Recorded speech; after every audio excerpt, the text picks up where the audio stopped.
In 2015, Navy SEAL Ben Edwards along with SEAL Team 5 are embedded with Iraqi Special Forces, ISF, to provide support in the exchange of their prisoner, ISIS leader Hamid al-Jabouri, for civilian hostages. They arrive at the exchange location by boat and are not feeling confident about the exchange location, but move to set up their positions anyway. The exchange gets underway with ISIS fighters on one end and the SEALs and ISF on the other, with a SEAL sniper not too far off. Al-Jabouri and the hostages are released, but 8 of the hostages remain in the middle, refusing to cross. The SEALs get on edge as they sense trouble, and when one of the ISIS fighters aims his gun at the hostages, Ben drops him, kicking off a fierce gunfight. Contact! Fuck!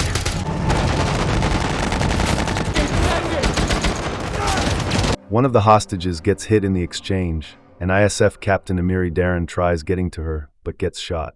The ISF gunner on the .50 caliber gets killed, so Lieutenant Rafe Hastings takes over, laying down cover fire and allowing the SEALs to rescue Darren. After clearing out the fighters, the SEALs are still on alert as they gather their wounded, and Ben spots a bomb vest on a dead hostage in time to avoid the massive explosion. 3 months later, at a FOB outside Mosul, Ben along with the SEALs are conducting training exercises with new ISF recruits. His old friend Navy SEAL James Reese, whose SEAL Team 7 will be taking over training with ISF forces, arrives. Ben then runs into Darren, who is now missing a leg, along with his wife and 2 children, and greets them warmly as they have been longtime friends. After they leave, Ben tells Darren of his plans to get him and his family relocated to America, but Darren is insistent on re-enlisting as he still has some fight left in him. Later, Darren is at home with his family when a car pulls up to his home with 2 men, one of them being Lebanese arms dealer Massoud Danawi.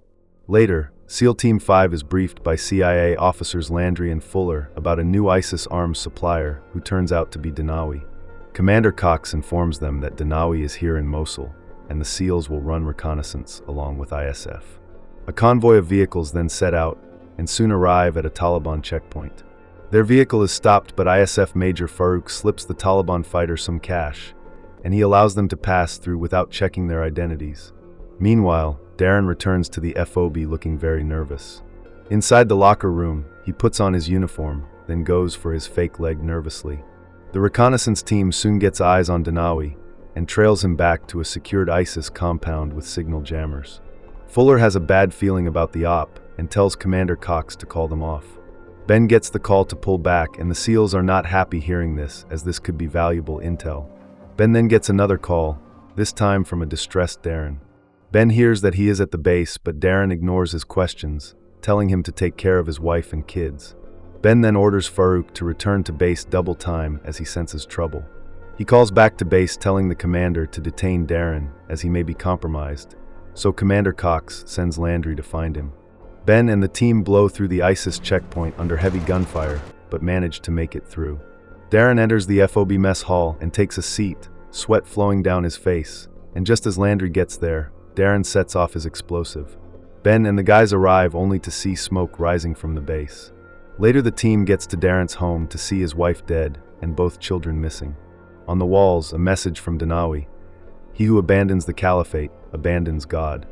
Ben is worst affected by this, as he was very close to the family, especially the kids.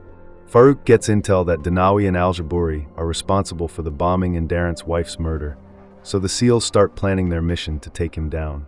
Ben and Rafe are summoned to Commander Cox's office, where they are informed that their mission has been denied, not wanting to give them any more info. Ben asks for permission to speak freely. He thinks they should be out there taking down the man who bombed their compound and getting justice for their fallen comrade, but Fuller tells him the CIA is taking lead on al-Jabouri and Commander Cox dismisses him. Ben then comes to the realization that al-Jabouri is working with the CIA, who are in turn protecting him. He is angry that the CIA is protecting the man killing their comrades and their families just for a little intel on Danawi, and rips them a new one before Rafe manages to pull him out. That night, Ben, James, and Rafe come up with a plan. They will travel with ISF, who will be raiding one of Danawi's weapons caches, but they will split off to al-Jabouri's compound, and if they can expose him as an asset, then ISIS will kill him for them. Everyone agrees to the plan. The SEALs hit the weapons storage as planned, then report to base that they have intel on Danawi's location, so Commander Cox gives them the go-ahead. By the time Landry realizes they are going after Al-Jabouri, the SEALs are already at the compound. The SEALs along with Farouk move on the compound and blow their way inside, kicking off an intense gun battle with ISIS fighters. They breach the home, taking out more men. They eventually get to Al-Jabouri's quarters and burst in on him, yelling that he is protected by the CIA. Upstairs, James and Navy SEAL Boozer come under machine gun fire, but they manage to take out the gunner with a grenade. Ben binds Al-Jabouri when he hears a familiar voice crying from the corner of the room. There he finds Darren's daughter Zainab, whom Al-Jabouri had taken as a bride. Consumed by anger, Ben goes over to Al-Jabouri and puts a bullet in his head. The SEALs are shocked, but James plans to report that Al-Jabouri went for an initiator and had to be taken out, and Rafe cuts his bonds. Ben takes Zainab in his arms and they move out. Despite the SEALs collaborating and creating a cover story for Ben, their actions are found out by Command and the CIA, who demand that Ben along with another officer be sacked from the Navy. James wants to be the one to take the fall along with Ben, but Rafe decides that his time in the Navy is done and it's time for him to walk away. Later, Commander Cox calls a parade where he strips Ben and Rafe of their insignias, dishonorably discharging them. The SEALs, though, give Ben and Rafe a proper send-off, and the two say their tearful goodbyes to James before boarding their chopper. The two are later in a Frankfurt airport when they learn their flight has been canceled, so Ben decides to book them a hotel. As they sit in the hotel lobby, Ben tries to cheer Rafe up by suggesting some activities they could do together, but Rafe just cannot get over what has happened. Ben refuses to apologize for what he did, but he does feel regret for what it did to Rafe. He goes to get them drinks when he meets a man at the bar who can see that Ben was in the military as he also served. Ben goes to walk away when the man reveals he knows what really happened to Al-Jabouri. Later he sits with both Ben and Rafe, revealing he buried a witness statement to assist their Al-Jabouri cover-up, telling them his name, CIA spymaster Jed Haverford. Their actions prove to him they have what it takes, as he needs 2 shooters for an operation. Ben and Rafe are skeptical until they learn the target is Dinawi. If they accept, he will get them back into the Navy. Rafe refuses the offer and leaves, but Ben sees a chance to get revenge and continue the fight and accepts. Later, Rafe is having a swim in the hotel pool when Jed turns up. Jed knows of his family's history with the CIA, which would make him skeptical of joining, but tells him the civilian world is not welcoming for people like them, and the guilt he would feel for walking away from the fight would eat him alive. Rafe then joins Ben on a bridge, revealing he accepted the offer, and Ben thinks their actions will protect their brothers downrange. Rafe knows why Ben killed Al-Jabouri, but he wants to know his friend can find the brakes when the time comes, and Ben gives his word. The two travel to Jed's base of operations, where they meet Mossad cyber expert Tal Varon, who gets them signed up. Jed then briefs the two. Their intel has revealed a meeting between Dinawi and Iranian intelligence financier Artem Gulabev, working out of Istanbul. The meeting is tonight at a club, and Jed has another agent on the inside who will provide them with instructions. As for their weapons, they will be given suppressed vet guns to work with. Ben is skeptical until he fires the gun and hears how quiet it is. Jed then hands them cash to go shopping for the operation. Rafe questions the plan to assassinate an Iranian intelligence asset on Allied soil, but Jed tells him things move faster this side of the fence, and if they cannot bring Dinawi in, he wants him terminated. Ben and Rafe arrive at the club, where they identify Artem at his table with his people. They have his table bugged and are listening in. A bartender then comes over, revealing she is Jed's asset, Mossad agent Eliza, explaining she will slip a substance into Dinawi's drink when he arrives. When he goes to the bathroom, Ben and Rafe will move him outside where Tal is waiting in a van. She then leaves them a cigar box which contains their weapons. Dinawi soon arrives with his guards and heads to Artem demanding his money. Artem orders a drink, but Dinawi refuses, even after Eliza tries convincing him. Artem transfers Dinawi his cash. Meanwhile, Eliza spikes a drink meant for him. She offers him the drink again, but he gets suspicious of her insistence and demands that she drink it. She takes a sip of the drink to set Dinawi at ease, but quickly walks away as the drug takes effect. Before she can fall, Ben grabs her and brings her to the bathroom, but Dinawi's men have taken notice of them. Ben gives Eliza salt water to drink so she can throw up, but soon learns that Dinawi's men are moving toward his location. Rafe takes out one of the men approaching before noticing Dinawi leaving with his men, so Jed orders them to take out everyone. The men enter their car, but Tal has already broken in and kills the engine with a device. As the men begin to panic, Rafe, Eliza, and Ben engage them, but Dinawi manages to escape with one guard. While Eliza and Tal get started on cleaning the scene, Ben and Rafe go hunting for Dinawi, with Rafe fearlessly leading the way. Ben peels off to hunt Dinawi's bodyguard, while Rafe goes after the man himself. Ben manages to corner the injured bodyguard and take him out with ease before catching up with Rafe, who spots Dinawi hiding nearby. The two then push on Dinawi, before Rafe beats his head in with his gun. Ben tells him to hell with the brakes, and Jed congratulates them on passing their audition. Ben and Rafe are back at base when their new teammates arrive, including Farouk, CIA officer Ish Reinhardt, and Landry, who reveals that after the SEALs killed Al-Jabouri, he was out of a job. Later, Farouk reveals to Ben that Darren's children are on their way to America.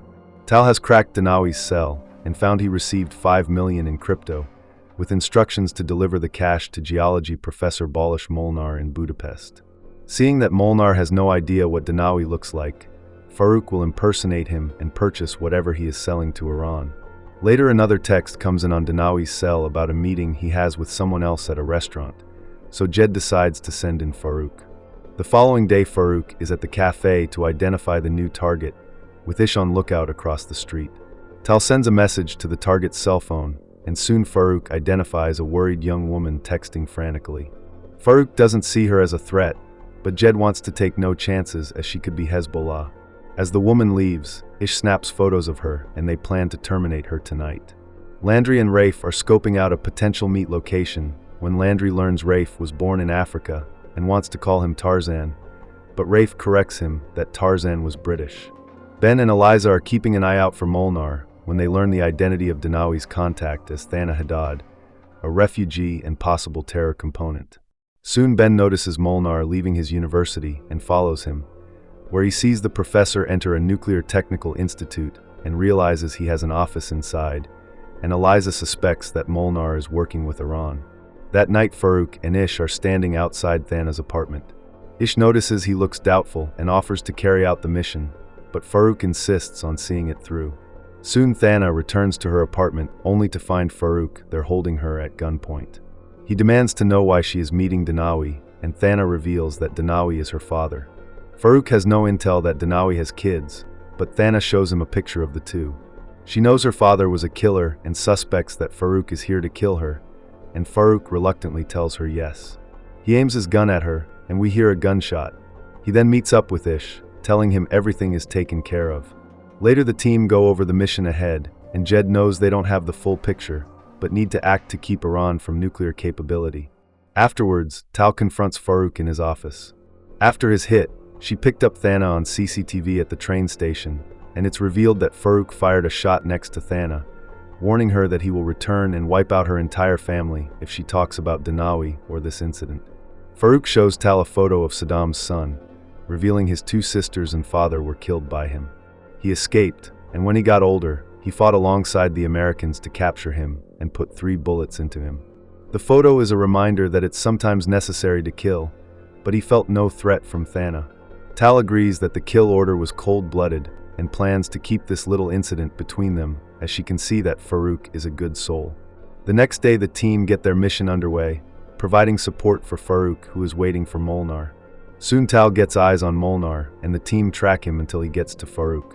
To verify Farouk's identity as Dinawi, Molnar asks him about a unique treat made in Dinawi's hometown, but Jed comes to the rescue with the answer. Molnar then hands over what he has been working on, which turns out to be special bearings, which will allow Iran to adhere to the number of centrifuges in the international nuclear deal, but still be able to enrich their uranium to weapons grade. Just as Farouk transfers the money, the team notices some armed men closing in on Farouk. He manages to complete the transaction and start walking away, and soon realizes that the men are following him. Rafe, Ben, and Ish all begin to move, reporting more men closing in, and Jed wants a photo to identify them, but the men are avoiding the cameras. Farouk manages to slip into an alley, change over his jacket, and slip on a cap. 2 men try cornering him inside a store, but he takes them out and Landry picks him up before he can be captured outside. Jed orders the team to regroup and return to base, when Ish reports that he is on the tail of one of the men who is heading to the subway, so Ben decides to back him up. Ben arrives at the subway on a bike and calls for Ish and hears him get into a struggle, but when he arrives he finds Ish dead. Ben calls it in, and Jed tells him to find and kill the bastard who did this. Ben spots the man entering the train and follows him. He gets eyes on the man who readies a blade, but Ben takes a seat, telling Tal to kill all the CCTVs. As soon as she does, Ben swiftly guns the man down and snaps a picture before disappearing. Rafe gets in contact with a friend of his father from their military days to get more info on who Jed actually is. The contact explains that Jed has been fighting against Iran since the 80s after the US embassy in Beirut was bombed and 8 of his friends were killed while he was severely injured. He has dedicated his life to keeping Iran in check and runs the longest tenured asset inside Iran nicknamed the Shepherd. Based on Ben's photo, the team have identified the third party as the Khalid Network, a nuclear proliferation group working with Molnar and Iran. Jed's source has revealed that the Khalid Network will be transporting the rest of Molnar's bearings to Geneva and plans to intercept and replace the convoy with his own and deliver fake bearings to the Iranians. Rafe and Tal will collect the fake bearings from Mossad, while Farouk and Landry will acquire weapons for the job. After the meeting, Jed calls Rafe to his office. He knows Rafe has been digging around about him, but has nothing to hide and is willing to answer any of his questions. Hearing this, Rafe wonders who verifies his source's intel. Jed understands his skepticism, but explains that the same way he can trust Farouk, an Iraqi, to watch his back, is the same for the Shepherd, as they have been fighting together for years. Ben and Eliza go to scope out a place for the intercept and get to a tunnel. They find the door open and head inside to do recon. As they are about to leave, they hear someone coming in, so Eliza quickly pulls Ben into a kiss. The man is a maintenance worker, and he thinks they're just lovers and leaves them be. Tal and Rafe are waiting in a car for her Mossad contact to show. The contact, Mordecai, arrives and Tal asks Rafe to wait in the car while she heads inside. She discreetly collects an envelope when Rafe decides to join them. Mordecai then shows them a ton of fake bearings Mossad has created. Rafe wonders how they were able to make that much in a few days, but Mordecai claims his team is good and warns Tal not to mess things up. They return to base where Landry and Farouk have returned with weapons. Farouk has brought Rafe his requested .45, while Landry has a rifle for Tal, which he plans to work on. Later the team go over the plan for the convoy interception. They need to take care of Molnar, and without Ish, the task now falls to Jed. Rafe is worried about excessive collateral damage and suggests moving the operation's location and time.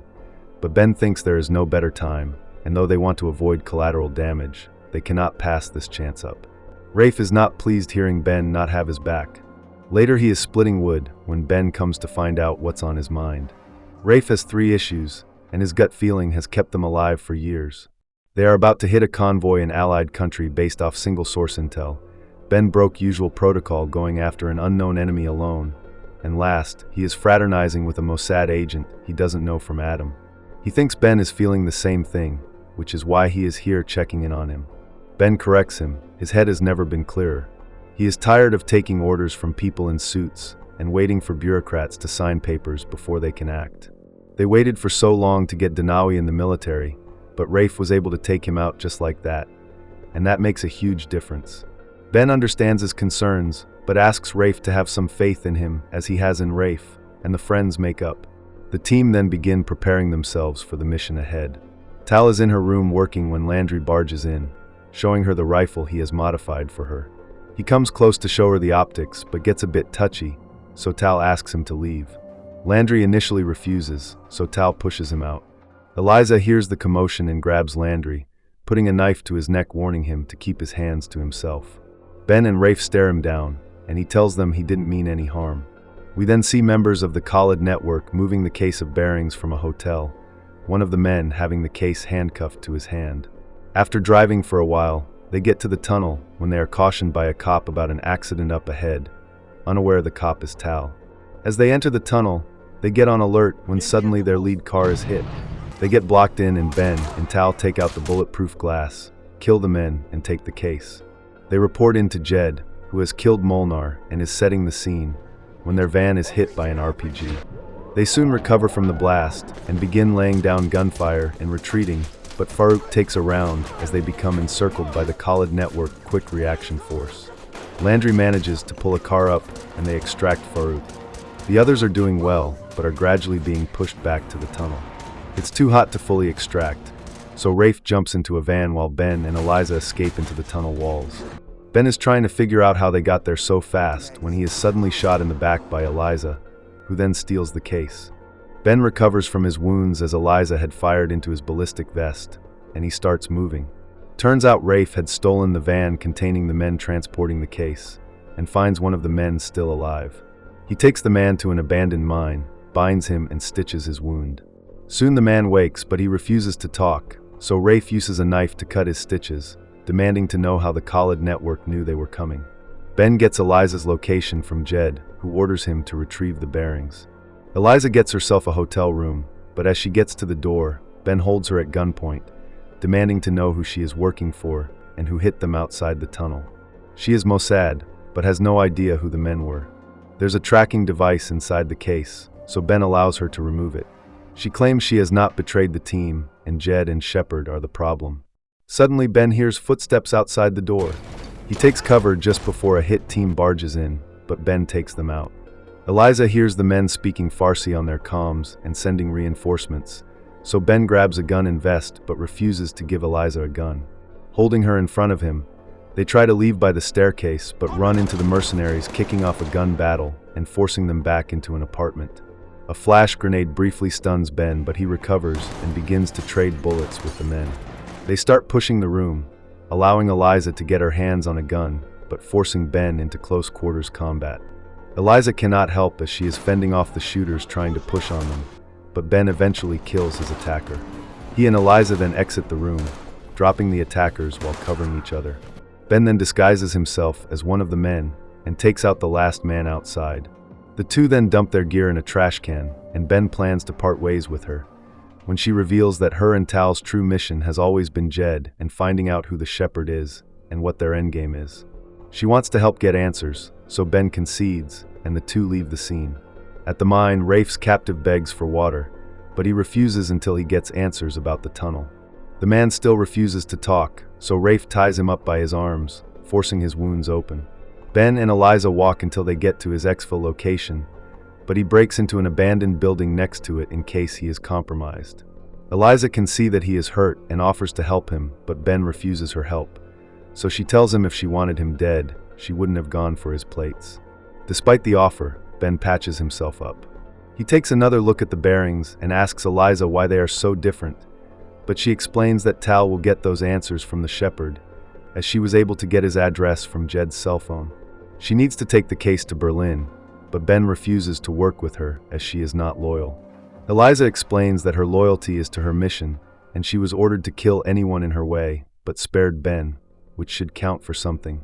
Rafe continues his torture of the man when he finally reveals that he is actually German intelligence, but the men who attacked them were with another group. Rafe lets him down, asking who the men were, but his captive dies soon after.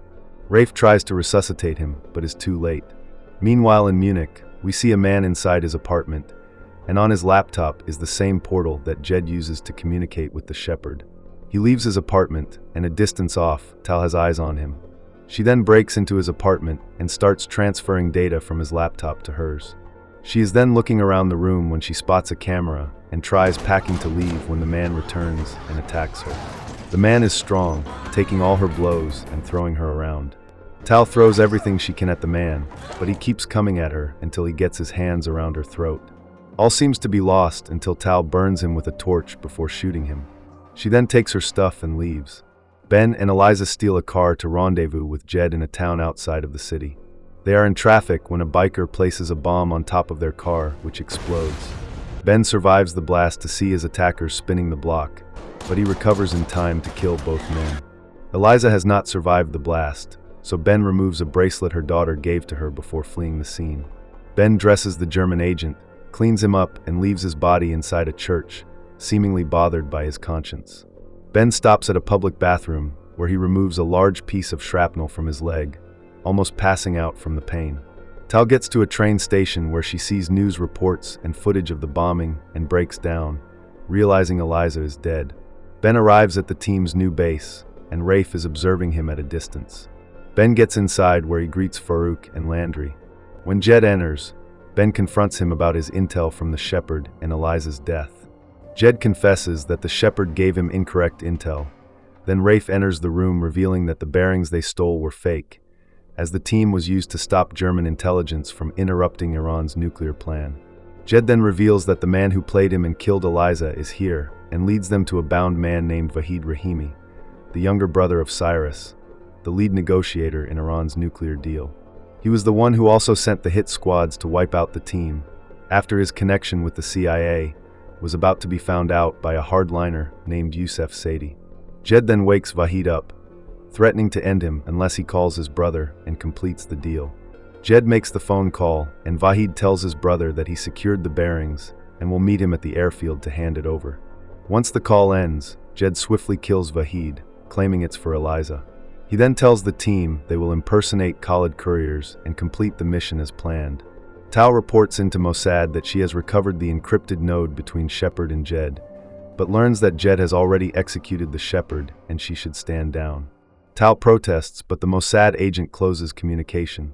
That night, Rafe tells Ben he plans to leave and wants him to come with him.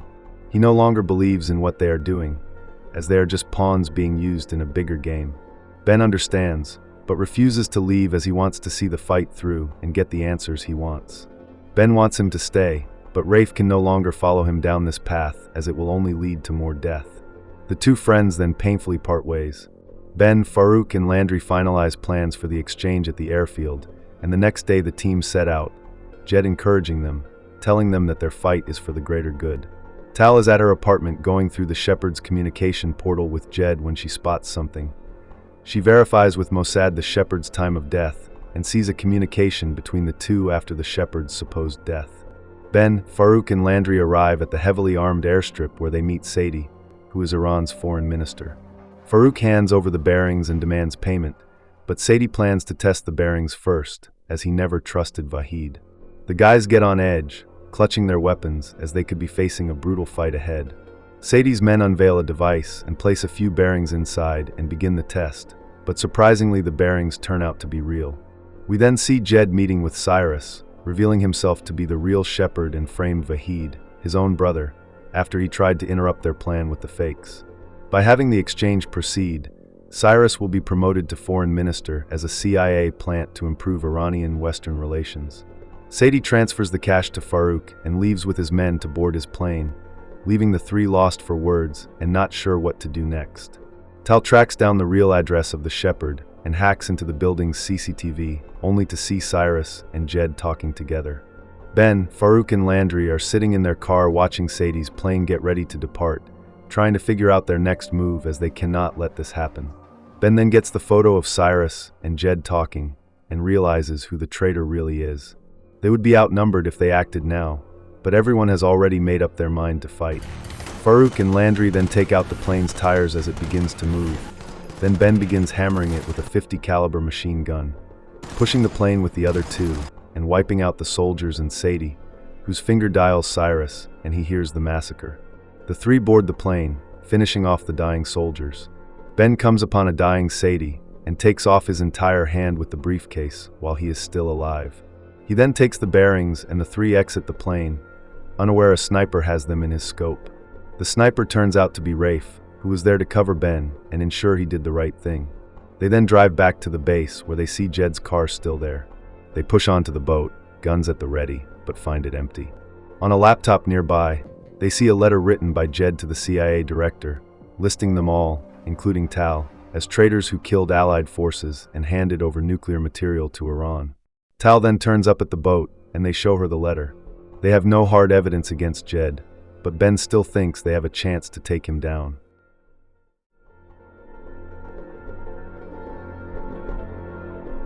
Thanks for watching. If you had a good time, go ahead and hit that like button, drop a comment, and of course, subscribe for more recaps just like this. And hey, don't click away just yet. YouTube thinks you'll love one of these two videos popping up right here.